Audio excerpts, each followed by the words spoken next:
So this is a presentation I want to do, upgrade your brain, okay? And I think it's also a good opportunity for all of us to reflect what are the things that we can do in order to upgrade our brain. So before I go on this presentation, how important is it for us to upgrade our brain? Very important. Why? You know, It allows us to adapt to new situations and scenarios. yeah. Imagine, even the phone that you use gets upgraded. So why don't we get ourselves upgraded? Does that make sense? Who use iPhone? Any of you? iPhone. Which iPhone? 15, 16, 17? It's, 15 or something. 14. 14. Everything is double. Do you use... I do have a 7 in my bag. Yeah. Wow. So what difference do you find with 7 and 14? There's a big difference. Big Massive difference. Using With, this the space. apps, Yeah, the the apps. technology. Yeah. Who use Nokia? Now? Oh, I used to. It used to come with that small kind of thing. Yeah. And even if you throw on the floor, it never broke. Only drug dealers use it now. Yeah. So imagine, the technology that we use also gets updated every time. So we as a human being, we only have one. Okay, so it's very important to upgrade our brain. Okay, so let's go to the next slide. So this is interesting. This is some of the beliefs that they used to have. And if you read the old kind of literature, the books written by, let us say, Freud, neurologists, they still, believe this kind of bullshit, saying that brain is fixed when you are grown, and whatever you learn, your life is dictated by whatever you learn, your childhood experience, your college and university, and they feel that your brain cannot change. But this is the old concept, okay? And keep in mind, this is a very question I want to ask. Till when our brain grows, fully mature? What age? Any guesses? 21. But No, I mean. I know the stereotypical thing is 25, Yeah. but obviously you can still adapt and change. Yeah. Like, Yeah, that's a neuroplasticity. yeah. But generally, Oh, right. it takes 25 years to fully develop. Which is the part of the brain that develops the last? Frontal. Okay. So interestingly, if you look at the teenagers, they are very impulsive. They're impulsive as well as even some adults are impulsive because they are not using their frontal lobe.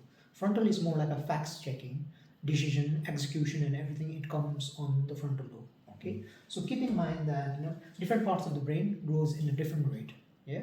And why do you think our education, we are in the education system till 25, 26? Yeah. 21 for most people, 24 if they're in medicine. Yeah. Okay. So this is the old concept, but if you look at the new research, it considers brain is like a clay, wet clay. Okay. It's soft, dynamic, and it can be molded anytime. But keep in mind that you need to mold every day.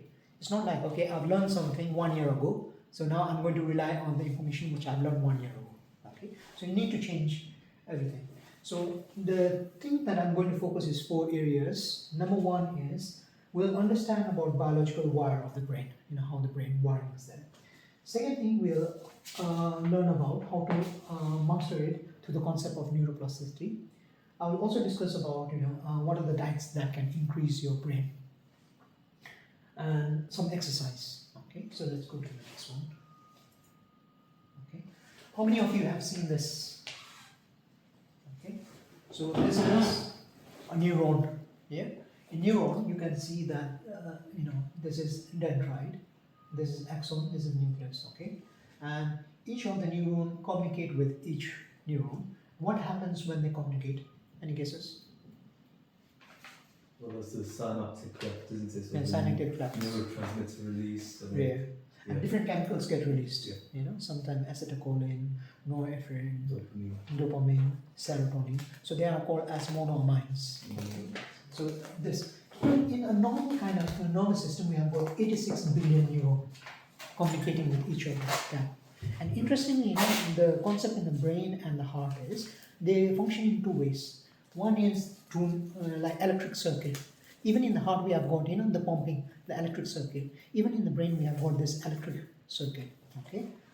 Now, the dendrites, which are the dendrites? These are the dendrites that communicates, okay? So they are antenna, they have to scan and receive the chemicals, okay? So the chemicals gets transferred from here to here. Now the axon is this body, okay? So this is high velocity transmission. This is more like the electric cable that you have, yeah? Pulse pipeline. Now the synaptic gaps. So, you know, when they communicate, they don't like fix. There's a little bit of a gap, okay? It never physically fuse. There's a bit of gap over there, okay? And the data tends to transfer, yeah? So everyone clear with this one. So it's more of like a relay, yeah? Can you go to the next slide? Do you believe this concept? Cells that fires together, wire together. So the You neuron, have the pathways, don't you? Yeah. The dopamine pathway. yeah. So there are 86 neurons, okay? For something to work together, most of the neurons need to fire together. It's not like one or two fire, all needs to fire at the same rate, yeah? So there are different concepts, and this is the interesting thing which I found from some research paper, okay? So this is a philosophy called kinetic pathway hardening. Repeated constant action force adjacent neuron to link mechanically locked close together. So you need to do things repeatedly, okay, for the neuron to act together.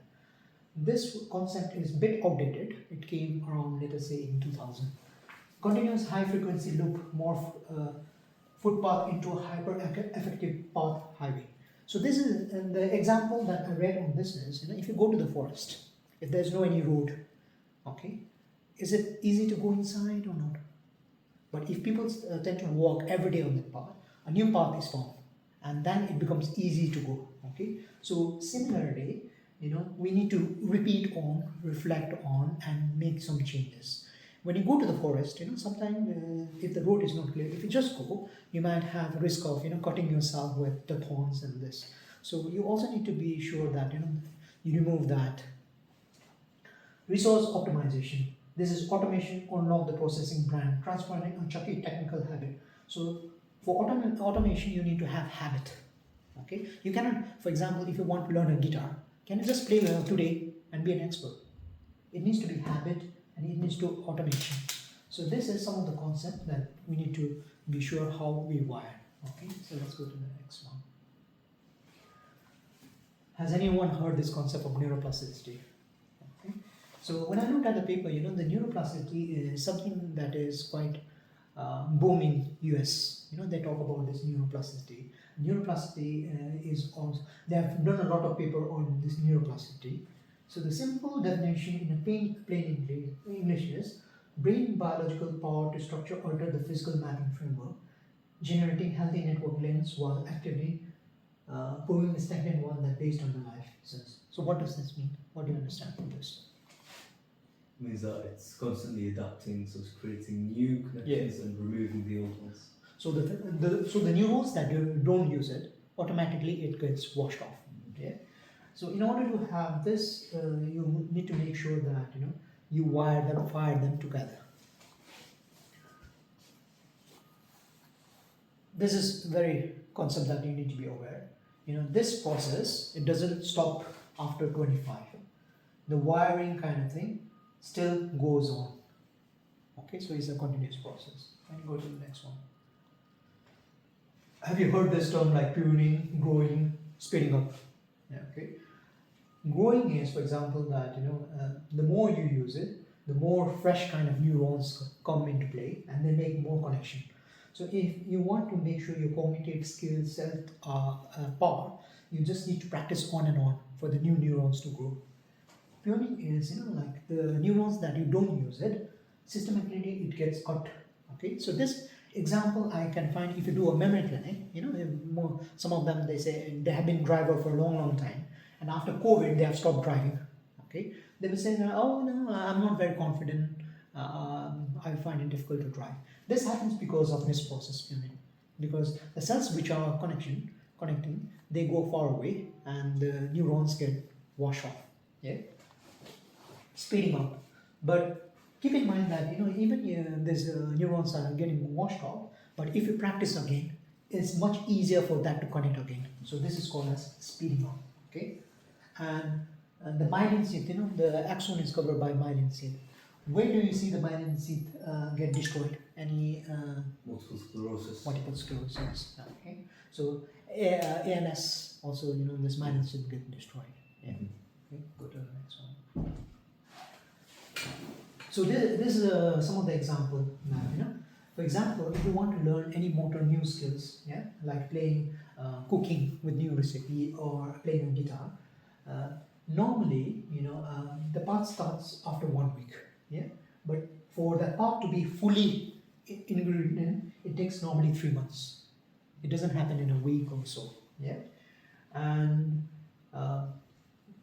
you will find a bit of difficulty when you start. Why do you think that is? When you start, obviously it doesn't come naturally to you. Imagine that you guys are learning how to drive a car. Do you become an expert in a week or so? 3-4 months. So in that process, what is happening in the brain is the neurons are connecting. Okay. Now you see this more of the cases if you work in neuropsychiatry. How many of you have worked in neuropsychiatry or neurology? Okay. So I used to work in neuropsychiatry in Mercy for 1 year, and this concept is where if someone has got an ischemic stroke, okay, what's your understanding of ischemic stroke? There's two stroke, hemorrhagic and ischemic. What's the difference? It's lack of, it's cuts off the oxygen supply to parts of the brain. Yeah. Resulting in tissue death. Yeah, so that is ischemic. Hemorrhagic if it is the brain and there's a bleeding. Okay. Now, if they can destroy the particular of speech and primary motor, where do you think the speech center is? Which part of the brain? It's in the temporal. Temporal, Broca's, Wernicke's, this. Okay. So why do you think a rehab is very important if someone has got stroke? Say that again. Why is rehab very important? When people have got stroke, and they tend to send those patients to rehab unit. Yeah. Oh yes. Why do you think that is important? So In order for the connections to reform. To reform. So when the stroke happens, if you don't practice the connection, it becomes very difficult to connect. Okay. So that's the reason that we tend to do that. Okay. Go to the next one. Okay. Interestingly, have you noticed, it's easy for a child to learn new language, easy to, pick up things. Why do you think that is compared to adult? Is it because children are more intelligent than us? It's because their brains are like it said, hyperplastic. Like they need to learn so Yeah. much, so their brains are like. Growing, Yeah. the growth of neuron is faster. Mhm. Okay, so that's the reason why there's a hyperplastic brain. They learn the language fast. They can identify the perfect pitch, and their brain are continuously molding. Okay, so this is the concept. And there's I find it quite interesting that the adult also have this, but what is stopping the adult from learning faster than the child? Have you noticed? Fear of failures. Okay, fear what the society is going to tell them, what I've got to lose. Okay, other responsibility. So, children, they don't have much responsibility as adult. Paying mortgage or this, losing job, and those comes into play. Yeah. But as adult, we need to apply deliberate, hard focus, high concentration to activate this wiring. Okay. Yeah. Go to the next one. Now, interestingly, it is, if people have got mental illness or stress, the chemical called cortisol get released. Okay, so what does the cortisol do is, elevated cortisol, it tends to melt the dendrite. Okay, so if they melt the dendrite, the connection cannot be stronger. Yeah, dampens the production of neurotropic factor, physically flattening the neural limits. So what they tend to do is they destroy the dendrites, and they also destroy the chemicals like let us say norepinephrine, serotonin, dopamine. They also destroy that. So cortisol. Okay. Now the other thing that is very important in dementia, there's something called glymphatic filtration failure. What time of the day the glymphatic system is the most active? Nighttime, sleep. Okay. So interesting fact. I've read a few books on sleep. So in sleep, imagine that if you go to a hotel, then in the morning time when you leave the hotel, then the cleaners come. They clean the bed, they clean the toilet, they clean everything. Okay. Similarly, in our brain, when we sleep, then the lymphatic system is very active.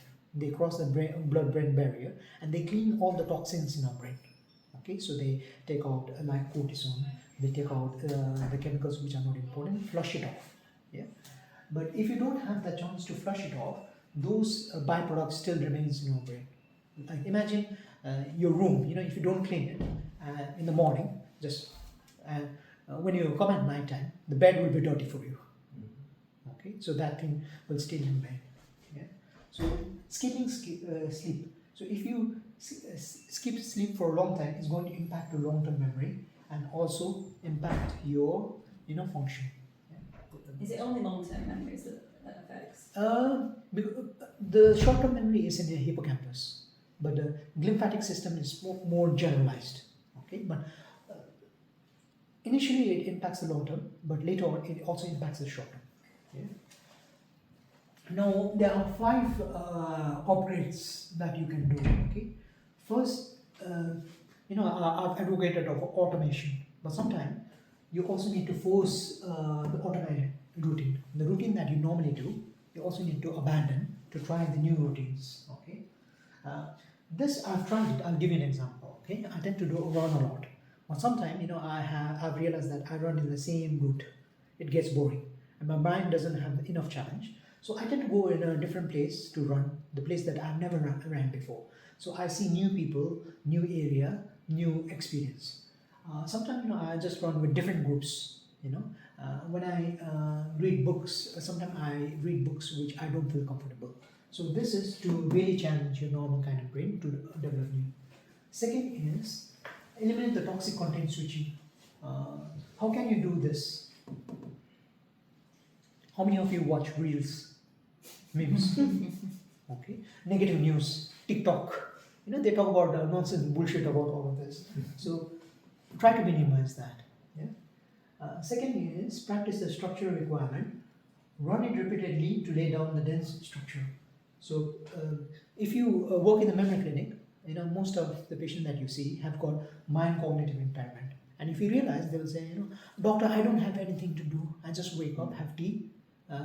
I don't have anyone. I just watch telly, and I don't know what to do. Okay. So if you are not structured, the brain gets confused what to do.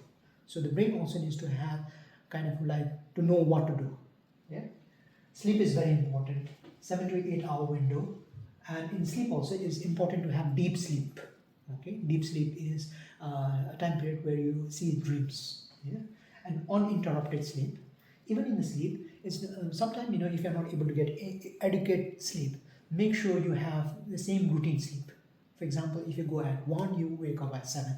Not at haphazard. Sometimes you sleep at 10, wake up at 3. Okay. So routine is also very important. Now, on all of this, you also need to have some physical movement. Okay. Brain is not an isolated entity. Brain is within the body. So the body also needs to move for the brain to move. Yeah. Next one, please. Now this is like a 5-minute kind of thing that you can do. Okay. And this is like a mini task which you can do in order to train your brain. How many of you are right-handed? Okay. From tomorrow, try to brush with left hand. Okay. Try to eat with your left hand. Okay. So if you use your right hand, which part of the brain works? Left. So that means if you're not using this, this is not very active. Okay. And I've also realized that how many of you drive automatic car? Yeah, I do both now. But Exactly. automatic car, you don't use this. You don't use this one, So you're not getting enough kind of stimulation on this one. Okay. So you have to make sure. Yeah. Interestingly is, if you look at the culture of, let us say, Asian countries like Japanese, Korean, or Chinese, why do they use chopsticks? Fine motor skills. More kind of, the finer movement. And in the past, when they used to go to war, they need to be very effective in using bow and arrow. So if you use chopstick, it becomes easy for you to do this. Yeah. Now, this is for a short-term hippocampal area. What you can also practice is, go to a room, yeah, look for 10 seconds, close your eyes, and just try to remember how many things that you can remember from the room. Okay. So this is like a small kind of exercise that you can do to train your short-term memory. You can also do, whenever you meet new people, just to try to remember the name, and after the conversation, just sit out and remember what the overall conversation was. So you try to reflect and see how many things you can remember from the conversation. So you can do this kind of mini thing in order to train your memory. Is it difficult to do any of this? No. But is any of this actually transferable? Because if you use your left hand when you're right-handed, or you do this spatial hippocampus grip, is it actually transferable to, for example, like those very high cognitive activities? The second slide is on high cognitive. Okay, and the thing is, if you don't use it, you lose it. Okay, imagine if you don't use your, in YouTube I have seen there's a Baba Guruji who said that I'm going to put my hand for 1 year like this, and after 1 year, his hand appropriate and his hand is like this. Okay. Yeah, go to the next slide. So this is something advanced that you can do. Okay. We also use immemorative. Name as many animals with starting with the word "and."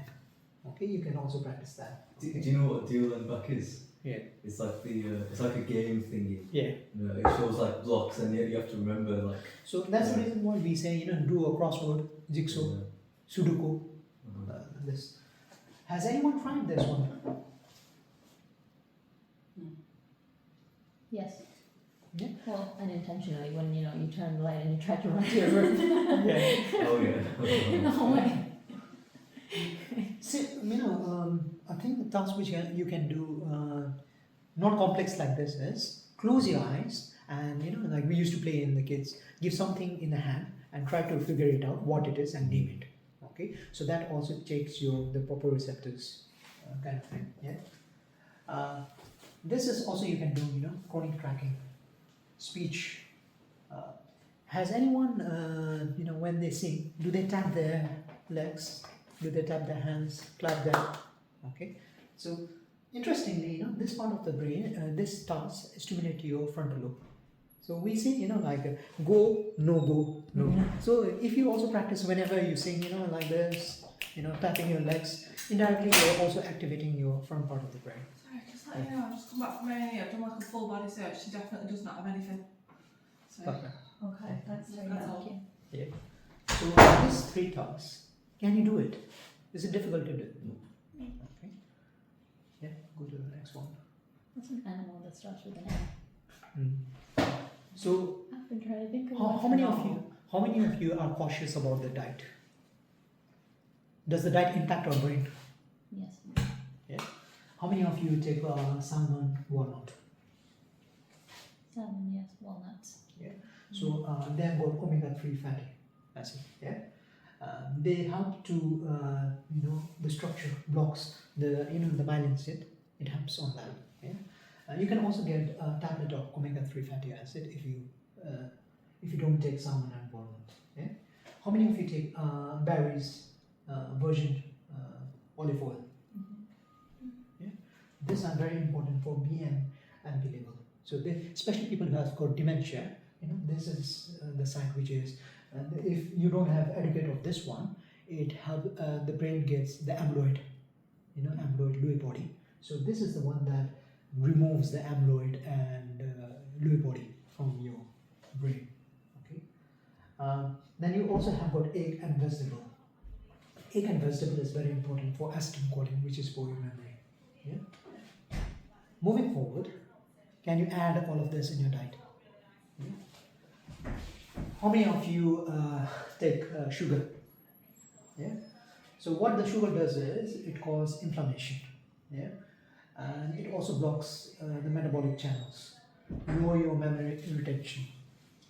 So be mindful. Refined sugar you can get in KFC, McDonald's, fish and chips. Okay. Make sure you reduce that. Then you also this is also ultra processed oil, because ultra processed oil is cheaper than the olive oil. So that's the reason why you see all of those used in hotel. So try to avoid it if you are eating Indian food. this is very high. Okay, so don't take it on a regular basis. Any question on diet? When I was doing this teaching, one of the lady asked a very interesting question.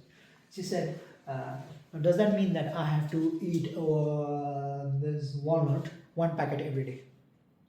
What advice would you give? No. In moderation. Everything in Moderation. moderation, yes. Yeah. If your patient asks any of this, I would advise, please go to the GP, do the regular bloods, and just see whether this is suitable for you or not. You know, there's a lot of research that says nicotine itself, it promotes neuroplasticity. No. That argument is given by people who smokes, Yeah. just to justify smoking. Yeah. It is a thing though, it's like, not like, cigarettes or, vaping, but isolate, the compound nicotine itself. Yeah, because it It's a has got stimulant. addictive nature. Uh-huh. Okay, let's move to the next one. Now with the exercise, there's a lot of misconception. So with exercise also, people who cannot go to gym or can not do strenuous exercise, they can even do simple walking. But when you walk, go with a steady pace, jogging, bit of where the heart races. What that does is it reduces this BDNP. Okay, so it helps you to get the myelin. The second thing, how many of you have tried hand sauna? Yeah. Or the other thing is, you can see in YouTube, a lot of them, they do cold ice.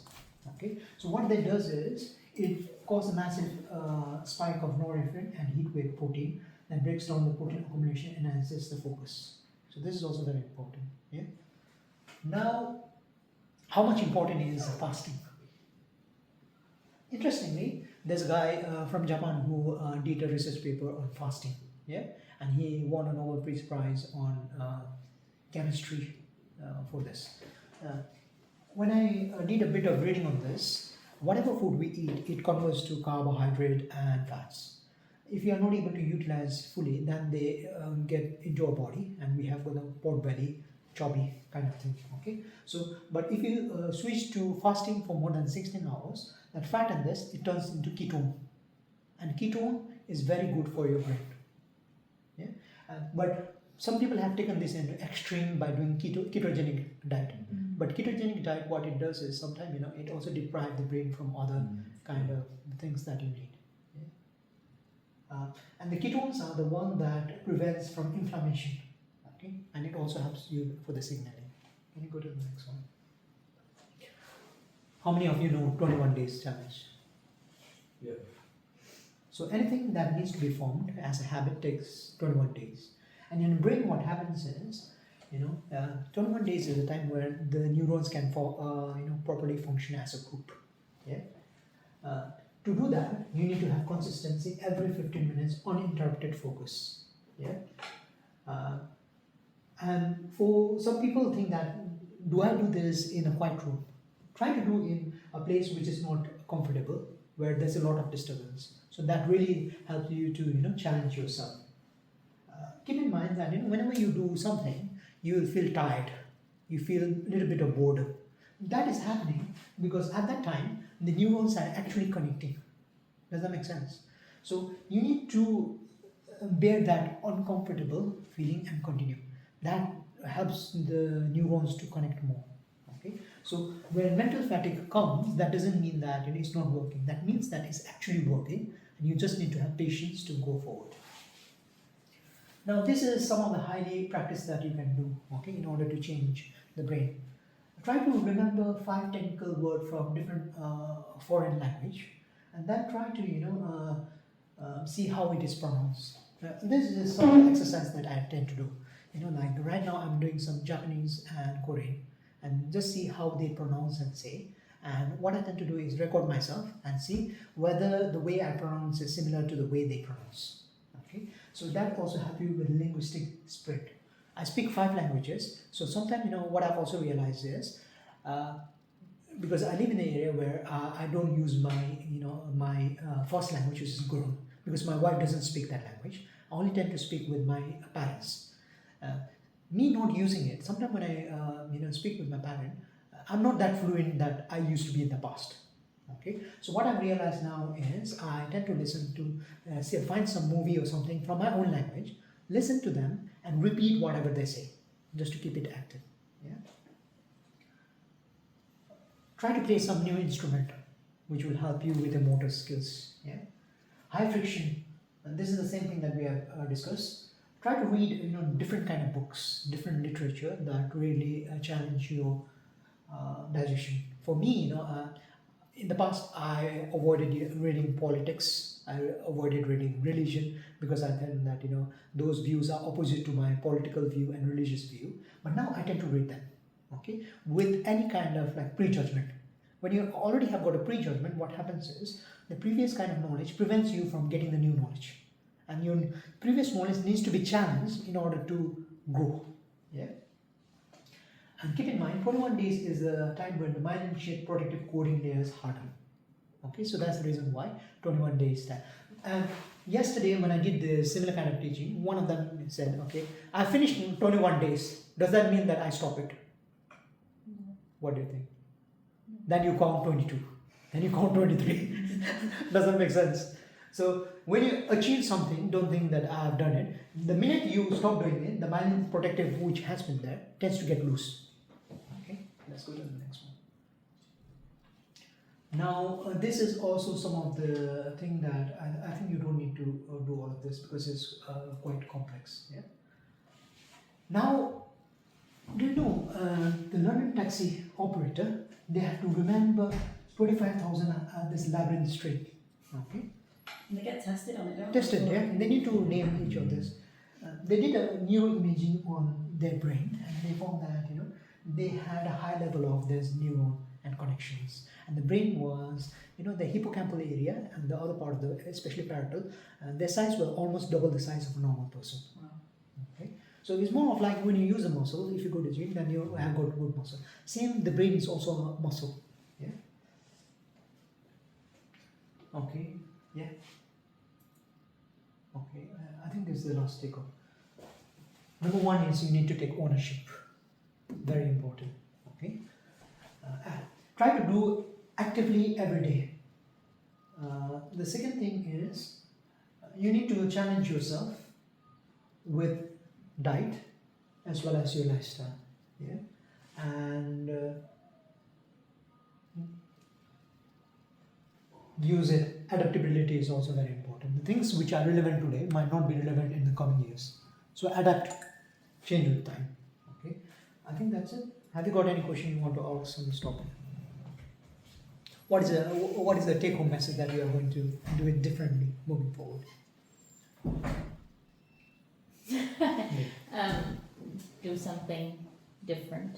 Yeah. What you've been normally doing. Yeah. And yeah. You How about you, Peter?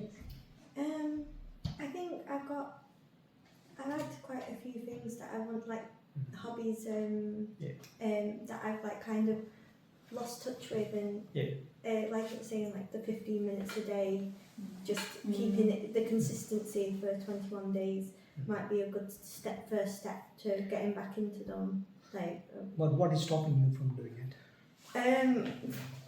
Sitting watching TV is easier. The self-limiting beliefs is Scrolling one. TikTok. One is routine, comfort. Once the Yeah. comfort kicks, then you think, why I need to do it. Yeah. How about you?